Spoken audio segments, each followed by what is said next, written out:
आज हम ऊतक के विषय पर चर्चा करेंगे। ऊतक क्या होता है? बहुकोशिक जीव में लाखों कोशिकाएं होती है। इनमें से अधिकतर कोशिकाएं कुछ ही कार्यों को संपन्न करने में सक्षम होती है। प्रत्येक विशेष कार्य कोशिकाओं में विभिन्न समूहों द्वारा किया जाता है। कोशिकाओं के ये समूह एक विशिष्ट कार्य को ही अति दक्षता पूर्वक संपन्न करने के लिए सक्षम होते हैं। बहुकोशिक जीव में क्रम विभाजन होता है। शरीर के अंदर ऐसी कोशिकाएं जो एक तरह के कार्य को संपन्न करने में दक्ष होती है, सदैव एक समूह में होती है। कोशिकाओं का यह समूह ऊतक कहलाता है। वे कोशिकाएं जो आकृति में एक समान होती है तथा किसी कार्य को एक साथ संपन्न करती है, समूह में एक ऊतक का निर्माण करती है। पादप ऊतक और जंतु ऊतक में अंतर। पादप ऊतक। अधिकांश ऊतक सहारा देने वाले होते हैं। ऐसे अधिकांश ऊतक मृत होते हैं। पौधों की वृद्धि कुछ क्षेत्रों में ही सीमित रहती है। पौधों के कुछ ऊतक जीवन भर विभाजित होते रहते हैं। जंतु ऊतक। जंतु भोजन, साथी और आश्रय की खोज में इधर उधर विचरण होता है। जंतु के अधिकांश ऊतक जीवित होते हैं। ये पौधों की अपेक्षा ऊर्जा का अधिक उपयोग करते हैं।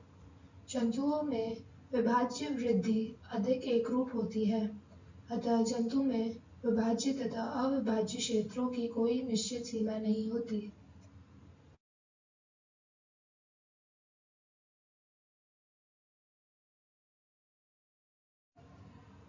विभाज्य ऊतक। पौधों की वृद्धि उन्हीं क्षेत्रों में होती है जहाँ विभाज्योतक पाए जाते हैं। विभाज्योतक द्वारा तैयार नई कोशिकाएं प्रारंभ में विभाज्योतक की तरह होती है, लेकिन जैसे ही ये बढ़ती है और परिपक्व होती हैं, इनके गुणों में धीरे धीरे परिवर्तन होता है और ये दूसरे ऊतकों के घटकों के रूप में विभाजित हो जाती है। विभाज्योतक के उपस्थिति वाले क्षेत्रों के आधार पर इन्हें शीर्षस्थ, कैम्बियम तथा अंतर्विष्ट भागों में वर्गित किया गया है। स्थायी ऊतक। विभाज्योतक द्वारा बनी कोशिकाएं एक विशिष्ट कार्य करती हैं और विभाजित होने की शक्ति खो देती है, जिसके फलस्वरूप वे स्थायी ऊतक का निर्माण करती है। इस प्रकार एक विशिष्ट कार्य करने के लिए स्थायी रूप और आकार लेने की क्रिया को विभेदीकरण कहते हैं।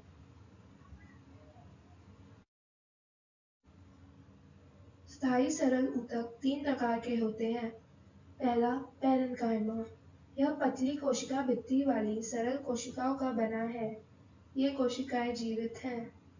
ऊतक की कोशिकाओं के मध्य काफी रिक्त स्थान पाया जाता है। तन और जड़ों के पैरेन्काइमा पोषण करने वाले पदार्थ और जल का भी संग्रह करते हैं। दूसरा, कॉलेन्काइमा। पौधों के विभिन्न भाग में बिना टूटे हुए लचीलापन प्रदान करता है। यह पौधों को यांत्रिक सहायता भी प्रदान करता है। ऊतक के एपिडर्मिस के नीचे पर्णवृत्त में मिलता है। इसकी कोशिकाएं जीवित, लंबी और अनियमित ढंग से कानों पर मोटी होती है। तीसरा, स्क्लेरेन्काइमा। यह ऊतक पौधों को कठोर एवं मजबूत बनाता है। इस ऊतक की कोशिकाएं मृत होती है। कोशिकाएं लंबी और पतली होती हैं, जो कि इन ऊतक की भित्ति लिग्निन के कारण मोटी होती है। पौधों के भागों को मजबूती प्रदान करता है। जटिल स्थायी ऊतक एक से अधिक प्रकार की कोशिकाओं से मिलकर बने होते हैं और ये सभी एक साथ मिलकर एक इकाई की तरह कार्य करते हैं। उदाहरण, जाइलम और फ्लोएम, ये दोनों मिलकर संवहन बंडल का निर्माण करते हैं। जाइलम। जाइलम टेकिड वाहिका जाइलम पैरेन्काइमा और जाइलम फाइबर से मिलकर बना होता है। इन कोशिकाओं की कोशिका भित्ति मोटी होती है। अधिकतर कोशिकाएं मृत होती है। पैरेन्काइमा भोजन का संग्रह करते हैं और यह किनारे की ओर पानी के पार्श्वीय संवहन में मदद करते हैं। फाइबर मुख्यतः सहारा देने का कार्य करते हैं। फ्लोएम फ्लोएम 4 प्रकार के अवयवों चालिनी नालिका, साथी कोशिकाएं, फ्लोएम पैरेन्काइमा तथा फ्लोएम रेशो से मिलकर बना है। फ्लोएम पदार्थों को कोशिकाओं में दोनों दिशाओं में गति करता है। फ्लोएम पत्तियों से भोजन को पौधों के विभिन्न भागों तक पहुंचाता है। फ्लोएम रेशो को छोड़कर फ्लोएम कोशिकाएं जीवित होती हैं।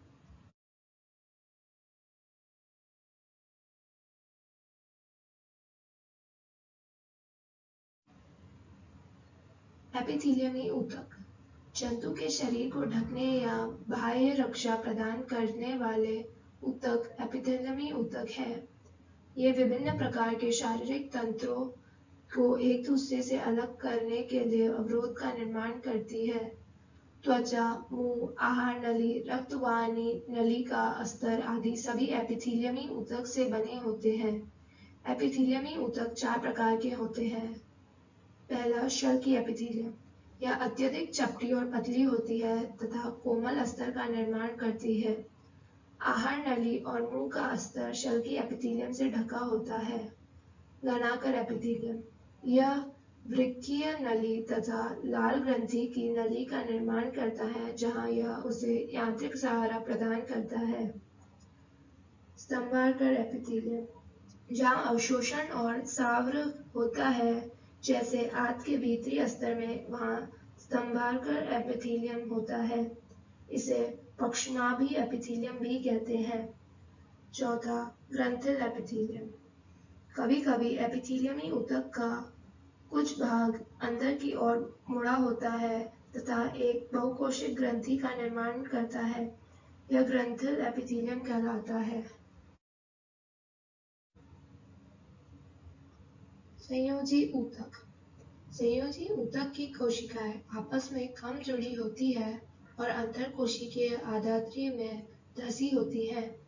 यह आधात्री जेली की तरह तरल, सघन या कठोर हो सकती है। रक्त के तरल आधात्री भाग को प्लाज्मा कहते हैं। प्लाज्मा में लाल रक्त कोशिकाएं, श्वेत रक्त कोशिकाएं तथा प्लेटलेट्स निलंबित होते हैं।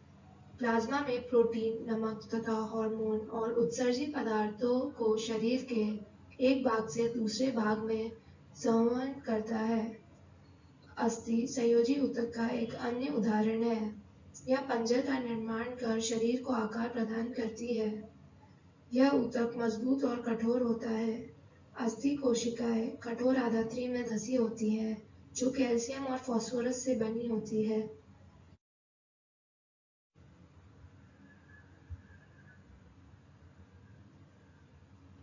पेशीय ऊतक लंबी कोशिकाओं का बना होता है, जिसे पेशीय रेशा भी कहा जाता है। पेशियों में एक विशेष प्रकार का प्रोटीन होता है, जिसे सिकुड़ने वाला प्रोटीन कहते हैं, जिसकी संकुचन एवं प्रसार के कारण गति होती है। कुछ पेशियों की हम इच्छानुसार गति करा सकते हैं। इस तरह की पेशियों को ऐच्छिक पेशी कहा जाता है। इन पेशियों को कंकाल पेशी या रेखित पेशी भी कहा जाता है। आहार नली में भोजन या रक्त नलिका का प्रसार एवं संकुचन जैसी गतियां ऐच्छिक नहीं है। चिकनी पेशियां अथवा अनैच्छिक पेशियां इनकी गति को नियंत्रित करती है। इनको आरेखित पेशी भी कहा जाता है। हृदय की पेशियां जीवन भर लयबद्ध होकर प्रसार एवं संकुचन करती है। इन अनैच्छिक पेशियों को कार्डियक पेशी कहा जाता है। तंत्रिका ऊतक की कोशिकाएं बहुत शीघ्र उत्तेजित होती है और इस उत्तेजना को बहुत ही शीघ्र पूरे शरीर में एक स्थान से दूसरे स्थान तक पहुंचाती है।